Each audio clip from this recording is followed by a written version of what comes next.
This is Jamie from Stonemaier Games, and today I'm excited to reveal something that we've been working on for a while now, and that is the Between Two Cities Essential Edition. Between Two Cities is a game that we originally crowdfunded. We've had it in print for years now, and last year in 2021, we started to realize that we either needed to make another printing, another reprint of Between Two Cities and the expansion Capitals, or we were going to run out of stock. And we thought it might be a good idea to simply combine the core game with the expansion into one single box. So for anyone watching this who already has Between Two Cities and or Capitals, and you're wondering, do I have to get this thing? You don't. You already have everything that is in this box, save for one component, but you have another version of that component that I'll share in a second. So this is more for people who are new to Between Two Cities and want to try it for the first time. We've combined the original Between Two Cities and integrated some of the expansion components into the core game, hence the essential idea here that we've combined the essential elements of the expansion with the core game itself. And we've left one of those elements of the expansion in the box, but not as something that you essentially need to play every time you play Between Two Cities. One of the ideas here that inspired this game, and I'll continue to show you the components while I talk, is that we originally published Between Two Cities, which is designed by Ben Rossett and Matthew O'Malley. We originally published it when we thought that we were looking to diversify the Stonemaier Games portfolio. This was the first game that we published, Between Two Cities, that was not designed by me, and so we were looking for basically non-medium weight Euro games. And after publishing it and really going through the process of developing and publishing a game that was a little bit outside our wheelhouse, we realized that we really like medium weight Euro games, and that's the type of games that we want to focus on and be known for.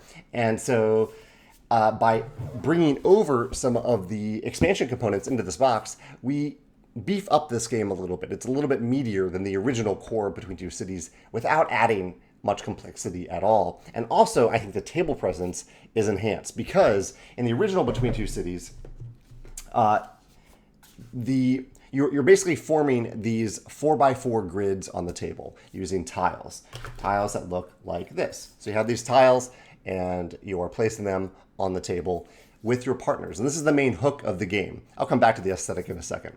The main hook of the game is that you are playing Between Two Cities with two partners, but it is a competitive game. So you have one neighbor on your right side, one neighbor on your left side, and every turn you are drafting two tiles, revealing them, and then deciding with your partners which tile will go in which of your two cities, because on either side of you, you have a city that you are sharing with your neighbor. So you're deciding which tile will go there and where you want that tile to go. And each tile has a little set collection game to it. This is a park tile. Parks want to be orthogonally connected to other parks, but not too many because the points eventually scale down.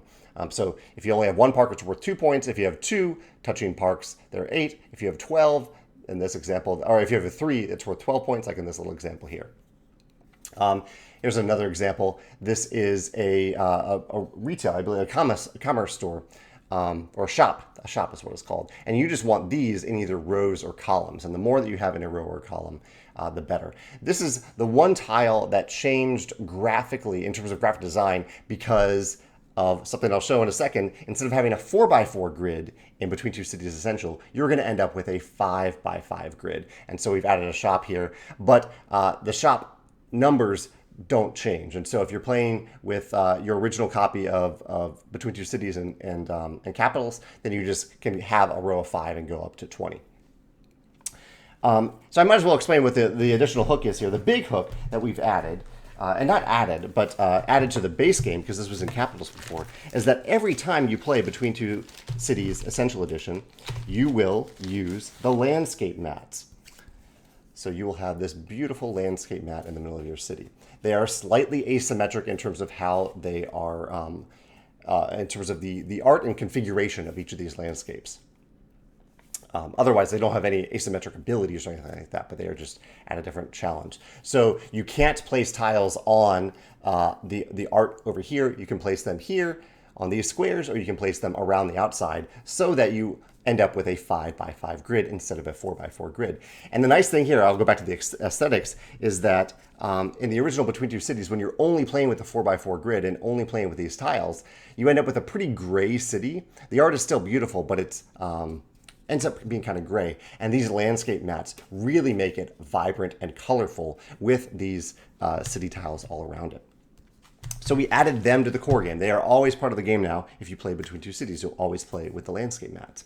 The other addition that we added that are just shuffled in here, and you can see the new box, all the tiles here, are the Civic Tiles. So Civic Tiles are a tile, let's see if I can find one for sake of example.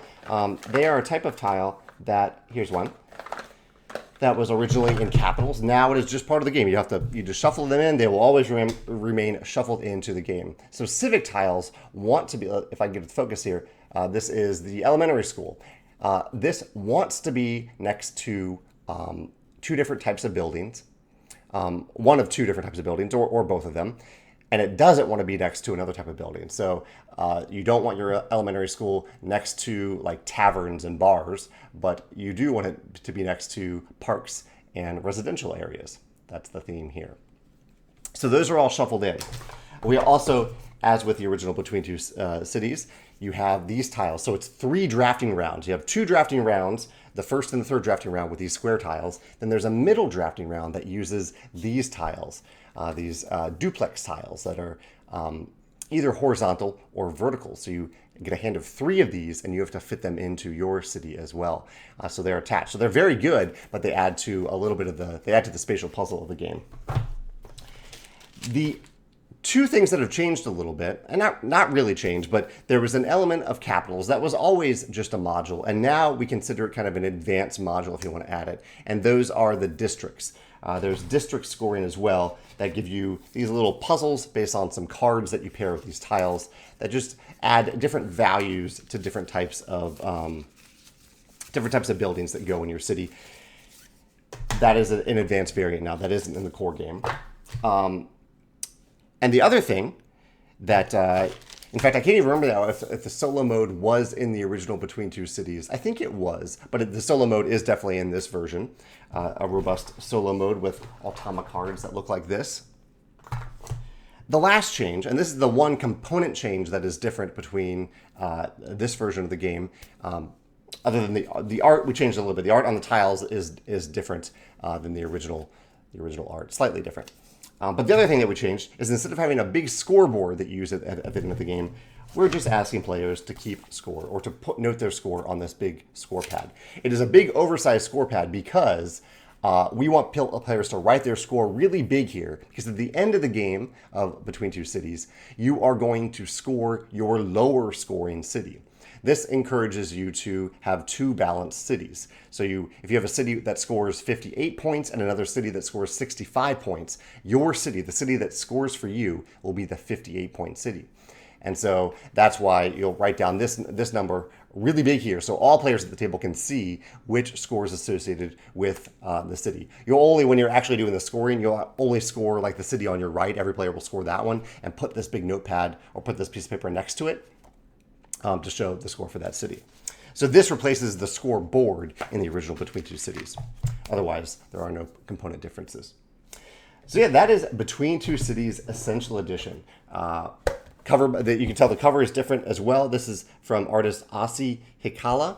Hopefully I'm pronouncing that name somewhat correctly. The core art is done by Laura Bavon and Agnesia Dabrovica, and Beth Sobel did the art for the original landscape tiles here.